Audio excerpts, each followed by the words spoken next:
हमारे आपके तो विधायक ठीक हैं अखिलेश जी के साथ, कोई दिक्कत नहीं। हाँ दादा बोलिए।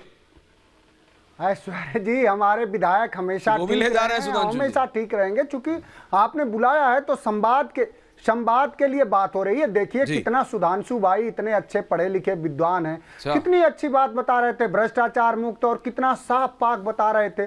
भारतीय जनता पार्टी के पास नाजी वाले हिटलर के पास एक गोविल्स था, और सुधांशु जैसे भारतीय जनता पार्टी में हजारों गोविल्स हैं। ये नहीं बताए बंगारू लक्ष्मण आपके अध्यक्ष थे कि नहीं? सरेआम क्या देश में नहीं देखा कि भारतीय जनता पार्टी का राष्ट्रीय अध्यक्ष हथियार की तस्करी करने वाले लोगों से सरेआम चंदा लिया, सरेआम घूस लिया, कैमरों के सामने लिया।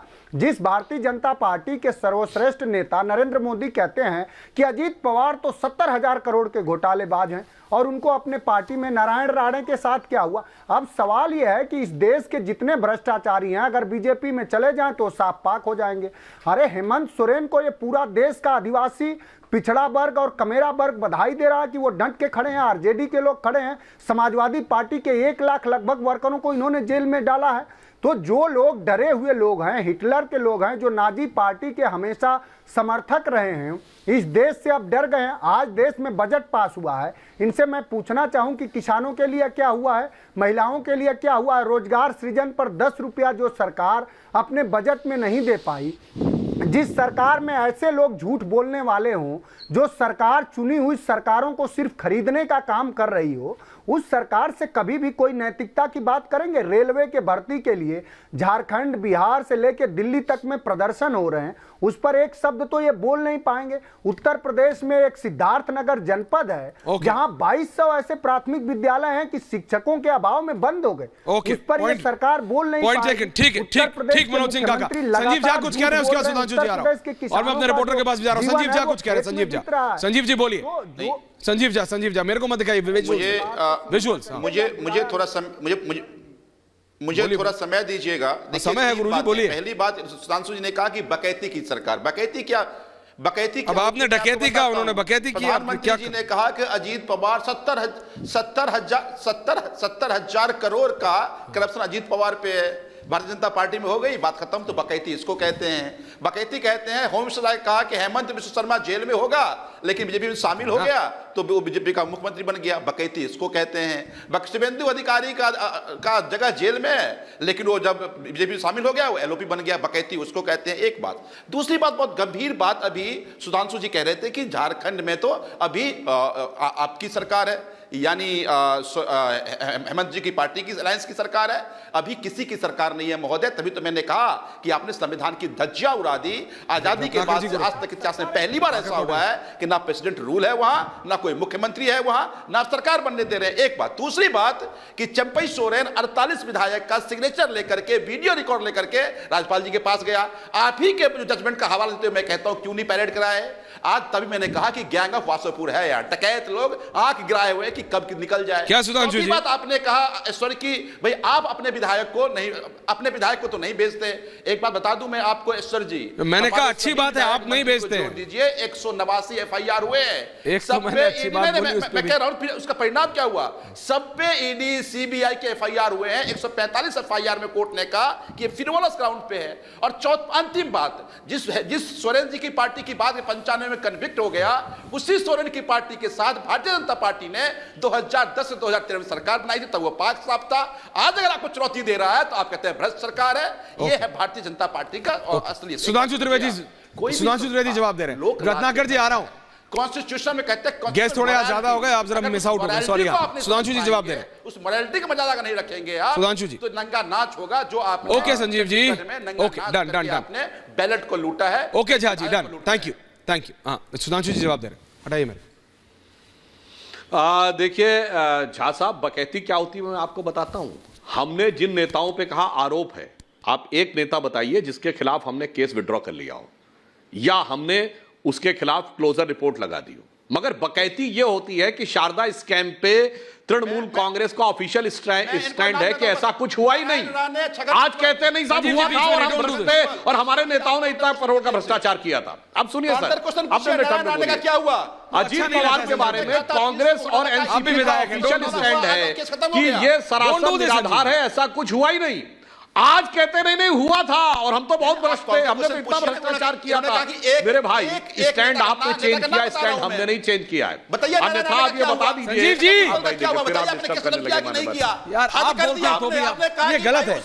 ये आपकी दिल्ली असेंबली है क्या? नहीं, relax relax relax. Sanjeev ji please, जब आपने बोला सुधांशु जी से मैंने एक भी शब्द लिया क्या? नहीं। जब आप बोले तब भी आप बोले, जब वो बोले तब भी आप बोले। दिल्ली की असेंबली थोड़ी है सर, दिल्ली की असेंबली नहीं है सर। हो गया। नो सर प्लीज दादा, प्लीज थैंक यू। और सुनिए दादा रिलैक्स, थैंक यू दादा। ऐसा मत कीजिए। संवैधानिक व्यवस्थाओं का सुनिए, संवैधानिक व्यवस्थाओं के का मजाक ये लोग कैसे उड़ाते हैं। आम आदमी पार्टी की सरकार, दिल्ली की विधानसभा एक ऐसी सरकार है जिस दिल्ली विधानसभा का कभी सत्रावसानी नहीं होता है, मतलब ये परपिचुअल सेशन में रहती है, और जबकि बैठती है साल में केवल एक बार बमुश्किल, और वो भी केवल बजट को पास करने के लिए। यह है इनका संविधान के प्रति निष्ठा। और ये सारी वो पार्टियां हैं जिन्होंने सीएए, जो केंद्र में संसद से पारित कानून था, उसके खिलाफ विधानसभाओं में प्रस्ताव पारित कर दिया, जो कि घोर असंवैधानिक है और नागरिकता राज्य का विषय नहीं है, फिर भी पारित कर दिया। तो जनाब आप उसके बाद कहते हैं, अब किसको बकैती कहते हैं ये बता दीजिए। आप मुझे साफ साफ बता दीजिए कि आपने केंद्र के कानून के विरुद्ध आपने पारित करके दिखा दिया, और आपका सत्रावसानी नहीं होता है। मतलब विधानसभा का कभी एंड होता ही नहीं है, ताकि वो कंटिन्यूटी में चलती रहे, एलजी से परमिशन न देनी पड़े। संविधान का ऐसे मजाक उड़ाने वाले लोग आकर जब बोलते हैं मान्यवर, इसे बकैती कहते हैं। रत्नाकर जी, ये आपके एक्सपर्ट कमेंट्स के बिना शो चलेगा नहीं, बताइए जी। मेरे को पता है एंडिंग में आ रहा हूं, आप मेरे को बोलेंगे कि तुमने मुझे बिठा के रखा, ये किया वो किया, लेकिन मैं माफी चाहता हूं पहले। लेकिन आप क्या कैसे देख रहे हैं सबको? हाँ नहीं मैं ऐश्वर्य जी पहली बात, नहीं अभी छोड़िए, पहली बात हम लोग बाद में कर लेंगे, अभी आखिरी बात है। पर आप जब बीजेपी वालों की आप बीजेपी वालों की तरह झूठ बोलते हैं तो दुख होता है। अरे यार ऐसी बात, आपने लखनऊ से ही मेरा फीडर जो था, जो 2 बार बंद कराया था, अरे है ना। अब मेरी बात सुनिए, ये जो आपके दूध के दूल्हे मित्र हैं सुधांशु त्रिवेदी, आप नहीं जो डेट वाइज बता रहे थे, इस दिन राज्यपाल ने किया, उस दिन किया। अरे 80 घंटे का चीफ मिनिस्टर कौन बना था मान्यवर? देवेंद्र फडणवीस। जबरदस्ती राज्यपाल ने, अरे आपने बनवाया था, 80 घंटे में इस्तीफा देना पड़ा। और क्या बोल रहा है वो? कह रहा है आप ही ने तो बनवाया था। किसके समर्थन से बने थे? आपने बनवाया था। एमपी नहीं, ठीक है, हाँ, तो आप खुश रहिए ना कि हमने बनवाया था। 80 घंटे के चीफ मिनिस्टर आप बने थे, और आपके गवर्नर बनाया था, और आपके मेंबर ऑफ पार्लियामेंट अनंत कुमार हेगड़े ने कहा कि 80 घंटे का चीफ मिनिस्टर हमने इसलिए बनवाया कि 40,000 करोड़ रुपए महाराष्ट्र से सेंटर में ट्रांसफर कर सके, जो आपके देवेंद्र फडणवीस कर दिया। और उसके बाद सत्ता का लालच ये कि डिप्टी चीफ मिनिस्टर बन के बैठे हुए हैं। आप क्या समझाएंगे 2-4 सी? अरे आपके पास 2 मजबूत सी हैं, एक है आपका कैप्चरिंग एंड दूसरा है क्रूसिफाइंग द डेमोक्रेसी।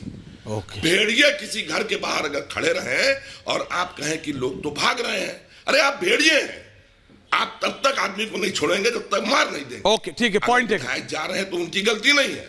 ओके, आपने 94 का केस लिया, अरे अब बस हो गया। बोलिए बोलिए बोलिए। तो बुलाते क्यों? अरे अच्छा बोलिए बोलिए बोलिए, नाराज मत हो, समय कम है। अच्छा बोलिए। आप ही की बात सही। 90 नहीं, मैं नाराज नहीं होता ऐश्वर्य जी। 94 में बम्बई केस में ही कहा गया है ना कि unless until there is a constitutional failure the government should remain there.